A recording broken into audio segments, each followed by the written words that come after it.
চরবাগডাঙ্গা শীতবস্ত্র কম্বল বিতরণ। আলী হোসেন, চাঁপাইনবাবগঞ্জ প্রতিনিধি। এর পাঠানো তথ্য ভিডিও চিত্রে দেখুন বিস্তারিত প্রতিবেদনে।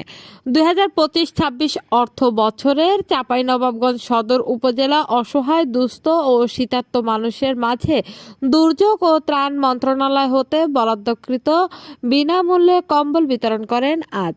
এই সময়ে উপস্থিত ছিলেন কাঞ্চন কুমার দাস, প্রশাসন ও প্যানেল চেয়ারম্যান। 100 অসহায় মানুষের মাঝে শীত বস্ত্র বিতরণ করেন। তিনি বলেন, দেশে চলছে কনকনে শীত, পাশাপাশি ঘন কুয়াশায় অসহায় দারিদ্র মানুষের কষ্টের সীমা থাকে না।